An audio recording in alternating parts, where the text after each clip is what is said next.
போய் சும்மாவே இருக்க மாட்டார், போய் போய் கேட்டுனே இருப்பார். இதை நீங்க தப்பு பண்ணிட்டீங்க, லெட்டர் எல்லாத்துக்கும் லெட்டர் போடுறது, சட்ட போராட்டம் செய்வது, இல்ல ஆர்டிஐ போடுறது, ஏதாவது ஒரு போட்டீங்கன்னா அப்பதான் தெரியும், விஷயம் தெரியும். விழிப்புணர்வே இல்லாம இருக்கிறாங்க, அதெல்லாம் நடக்குதுன்னே தெரியாது. ஆனா இவர் போய் எல்லாத்துக்கும் பண்ணிட்டே இருப்பாரு, போடுவாரு. நான் இப்ப இதை கேட்டேன், நான் அதை போய் செய்த அப்படின்னு அதை சொல்றது கூட இன்னைக்கு ஆள் கிடையாது. அந்த வேலையை கூட, ஒரு அறிவார்த்தமான ஒரு வேலையை செய்வதற்கு கூட இன்னைக்கு ஆட்கள் கிடையாது. ஆனா அவர் முனிசேகர் அவர்கள் அந்த மாதிரி விஷயங்களை எடுத்து போய் செய்வார். அதே சமயம் மரக்கன்றுகளை கொடுப்பது, மரம் நடுவது, அந்த நிகழ்ச்சிகளையும் செய்வாரு.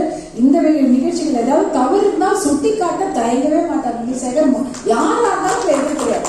அந்த மாதிரி நானும் சொல்வேன், பார்த்தாலும் சண்டை போட்டுட்டு இருக்கீங்களே பத்திரம் அப்படின்னு. இல்ல அம்மா அது நடக்குது இல்லம்மா, சும்மா இருக்க முடியலையே அப்படின்னுவாரு. இப்படிப்பட்ட அருமையான தம்பிகள் பசுமை தாய்க்கு கிடைத்ததுதான் எங்களுடைய பாக்கியம் என்று நான் நினைக்கிறேன். நன்றி. அடுத்தது